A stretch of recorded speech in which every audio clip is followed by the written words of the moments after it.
Korang nampak tak kereta Honda ni? Condition dia agak teruk juga. Dia accident, langgar divider kalau tak silap. Kemudian dia terbalik. Sekarang kereta ni insurans dah consider sebagai total loss. Abang Juban nak jawab satu soalan ni. Bang nak tanya, kalau kita langgar divider dan agak teruk macam ni, boleh ke kita claim insurans? Kalau ada, macam mana caranya? Untuk kita membuat tuntutan ke atas insurans, ada dua cara sebenarnya.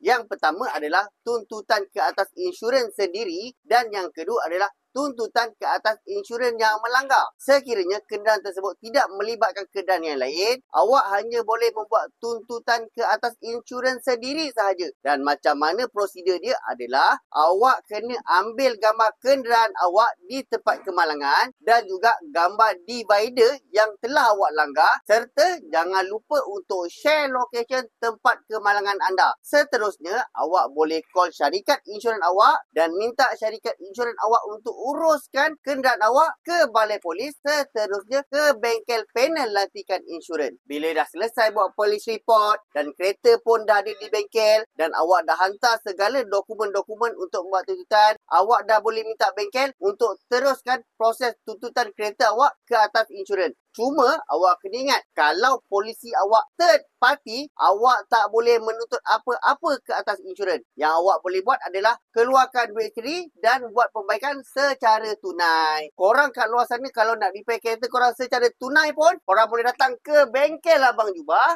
pakar tuntutan insurans kemalangan anda. Kita jumpa kat next video. Assalamualaikum.